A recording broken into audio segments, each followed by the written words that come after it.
Genesis 22. After these things, God tested Abraham and said to him, Abraham. And he said, Here am I. He said, Take your son, your only son Isaac, whom you love, and go to the land of Moriah, and offer him there as a burnt offering on one of the mountains of which I shall tell you. So Abraham rose early in the morning, saddled his donkey, and took 2 of his young men with him and his son Isaac. And he cut the wood for the burnt offering, and arose and went to the place of which God had told him. On the 3rd day, Abraham lifted up his eyes and saw the place from afar. Then Abraham said to his young men, Stay here with the donkey. I and the boy will go over there and worship and come again to you. And Abraham took the wood of the burnt offering and laid it on Isaac his son. And he took in his hand the fire and the knife. So they went both of them together. And Isaac said to his father Abraham, My father. And he said, Here am I, my son. He said, Behold the fire and the wood, but where is the lamb for a burnt offering? Abraham said, God will provide for himself the lamb for a burnt offering, my son. So they went both of them together. When they came to the place of which God had told him, Abraham built the altar there, and laid the wood in order, and bound Isaac his son, and laid him on the altar on top of the wood. Then Abraham reached out his hand, and took the knife to slaughter his son. But the angel of the Lord called to him from heaven and said, Abraham, Abraham. And he said, Here am I. He said, Do not lay your hand on the boy, or do anything to him, for now I know that you fear God, seeing you have not withheld your son, your only son, from me. And Abraham lifted up his eyes and looked, and behold, behind him was a ram caught in a thicket by his horns. And Abraham went and took the ram and offered it up as a burnt offering instead of his son. So Abraham called the name of that place, The Lord Will Provide. As it is said to this day, On the mount of the Lord it shall be provided.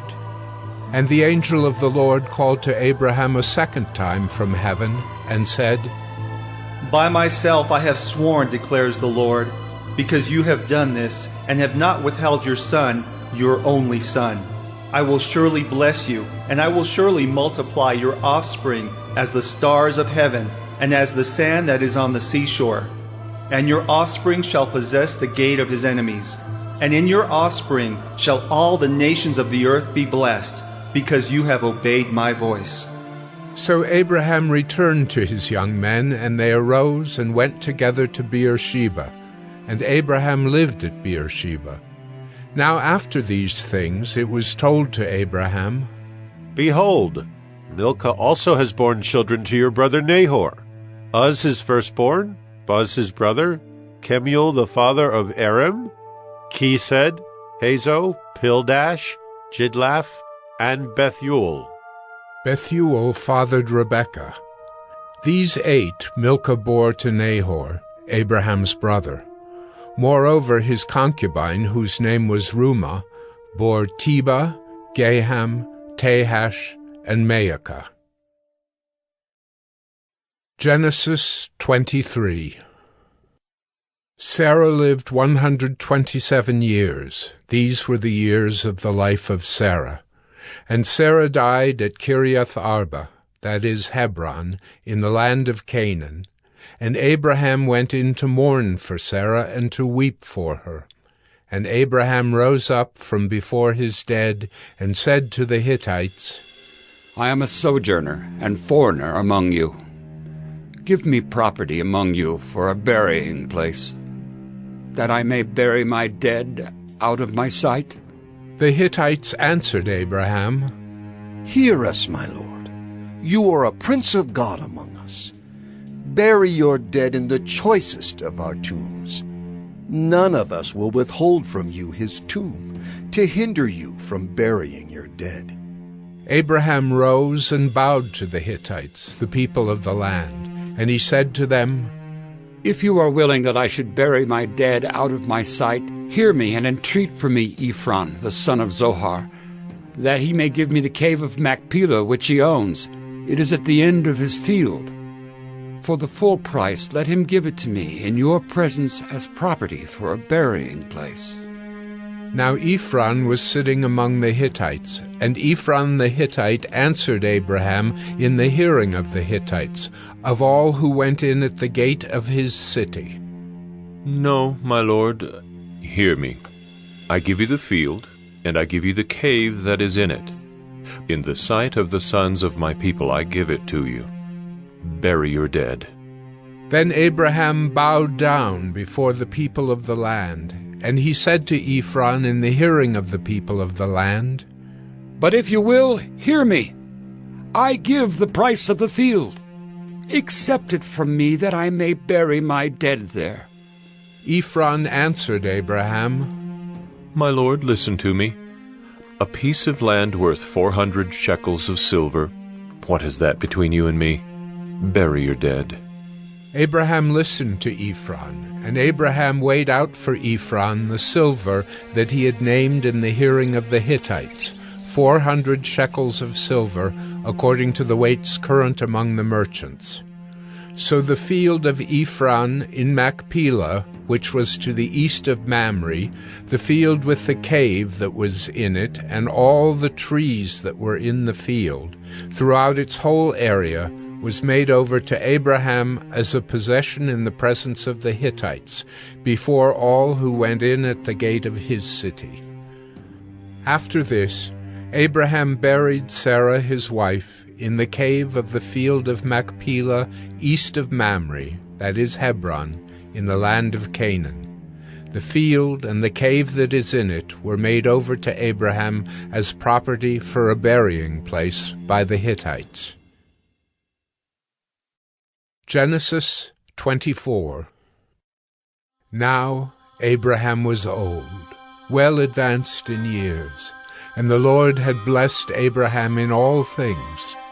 And Abraham said to his servant, the oldest of his household, who had charge of all that he had, "Put your hand under my thigh, that I may make you swear by the Lord, the God of heaven and God of the earth, that you will not take a wife for my son from the daughters of the Canaanites, among whom I dwell, but will go to my country and to my kindred, and take a wife for my son Isaac." The servant said to him, "Perhaps the woman may not be willing to follow me to this land. Must I then take your son back to the land from which you came?" Abraham said to him, "See to it that you do not take my son back there. The Lord, the God of heaven, who took me from my father's house and from the land of my kindred, and who spoke to me and swore to me, to your offspring I will give this land. He will send his angel before you, and you shall take a wife for my son from there. But if the woman is not willing to follow you, then you will be free from this oath of mine. Only you must not take my son back there." So the servant put his hand under the thigh of Abraham his master, and swore to him concerning this matter. Then the servant took 10 of his master's camels and departed, taking all sorts of choice gifts from his master. And he arose and went to Mesopotamia, to the city of Nahor. And he made the camels kneel down outside the city by the well of water at the time of evening, the time when women go out to draw water. And he said, O Lord God of my master Abraham, please grant me success today and show steadfast love to my master Abraham.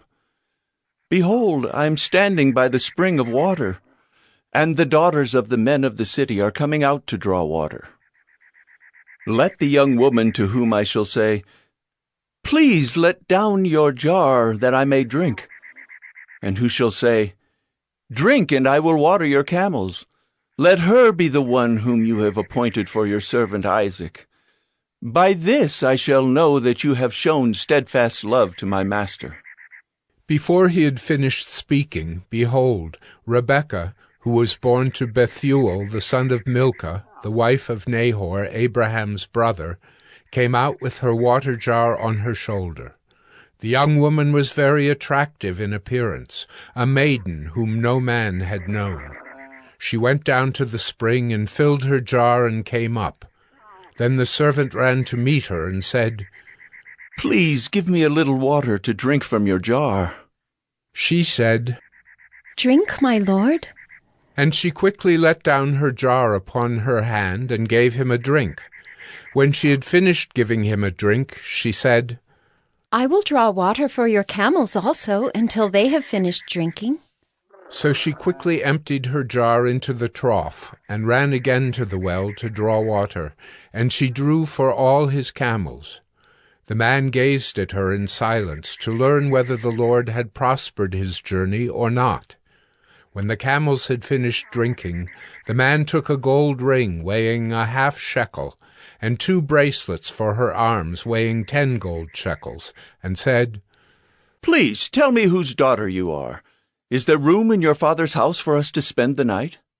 She said to him, I am the daughter of Bethuel, the son of Milcah, whom she bore to Nahor. She added, We have plenty of both straw and fodder, and room to spend the night. The man bowed his head and worshipped the Lord and said, Blessed be the Lord, the God of my master Abraham, who has not forsaken his steadfast love and his faithfulness toward my master. As for me, the Lord has led me in the way to the house of my master's kinsman. Then the young woman ran and told her mother's household about these things. Rebekah had a brother whose name was Laban. Laban ran out toward the man to the spring. As soon as he saw the ring and the bracelets on his sister's arms, and heard the words of Rebekah, his sister, Thus the man spoke to me, he went to the man. And behold, he was standing by the camels at the spring. He said, Come in, O blessed of the Lord. Why do you stand outside? For I have prepared the house and a place for the camels. So the man came to the house and unharnessed the camels, and gave straw and fodder to the camels, and there was water to wash his feet and the feet of the men who were with him. Then food was set before him to eat. But he said, I will not eat until I have said what I have to say. He said, Speak on. So he said, I am Abraham's servant. The Lord has greatly blessed my master, and he has become great. He's given him flocks and herds, silver and gold, male servants and female servants, camels and donkeys. And Sarah, my master's wife, bore a son to my master when she was old, and to him he has given all that he has. My master made me swear, saying, You shall not take a wife for my son from the daughters of the Canaanites in whose land I dwell, but you shall go to my father's house and to my clan and take a wife for my son. I said to my master, Perhaps the woman will not follow me. But he said to me, The Lord before whom I have walked will send his angel with you and prosper your way. You shall take a wife for my son from my clan and from my father's house.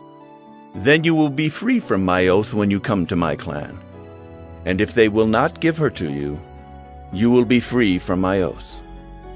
I came today to the spring and said, O Lord, the God of my master Abraham, if now you are prospering the way that I go, behold, I'm standing by the spring of water. Let the virgin who comes out to draw water, to whom I shall say, "Please give me a little water from your jar to drink." And who will say to me, "Drink, and I will draw for your camels also"?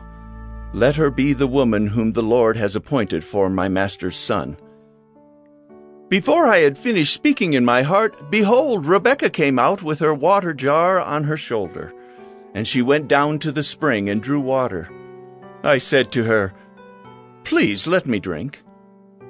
She quickly let down her jar from her shoulder and said, "Drink, and I will give your camels drink also." So I drank, and she gave the camels drink also. Then I asked her, "Whose daughter are you?" She said, "The daughter of Bethuel, Nahor's son, whom Milcah bore to him." So I put the ring on her nose and the bracelets on her arms. Then I bowed my head and worshipped the Lord and blessed the Lord, the God of my master Abraham, who had led me by the right way to take the daughter of my master's kinsman for his son.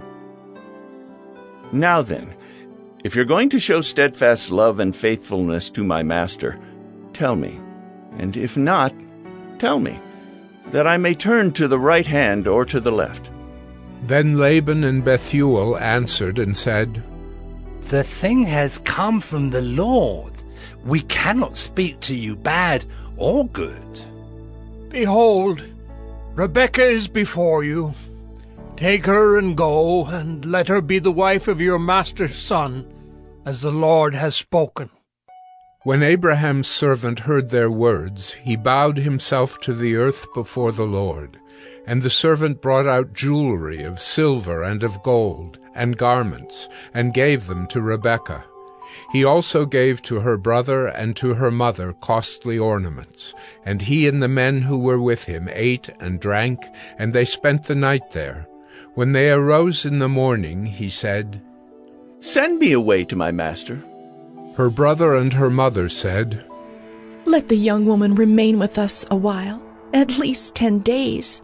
After that, she may go." But he said to them, "Do not delay me, since the Lord has prospered my way. Send me away, that I may go to my master." They said, "Let us call the young woman and ask her." And they called Rebekah and said to her, "Will you go with this man?" She said, "I will go." So they sent away Rebekah their sister and her nurse, and Abraham's servant and his men. And they blessed Rebekah and said to her, "Our sister, may you become thousands of 10,000s, and may your offspring possess the gate of those who hate him." Then Rebekah and her young women arose and rode on the camels and followed the man. Thus the servant took Rebekah and went his way. Now Isaac had returned from Beer-lahai-roi and was dwelling in the Negeb. And Isaac went out to meditate in the field toward evening. And he lifted up his eyes and saw, and behold, there were camels coming. And Rebekah lifted up her eyes, and when she saw Isaac, she dismounted from the camel and said to the servant, "Who is that man walking in the field to meet us?" The servant said, "It is my master." So she took her veil and covered herself. And the servant told Isaac all the things that he had done. Then Isaac brought her into the tent of Sarah his mother, and took Rebekah, and she became his wife, and he loved her. So Isaac was comforted after his mother's death.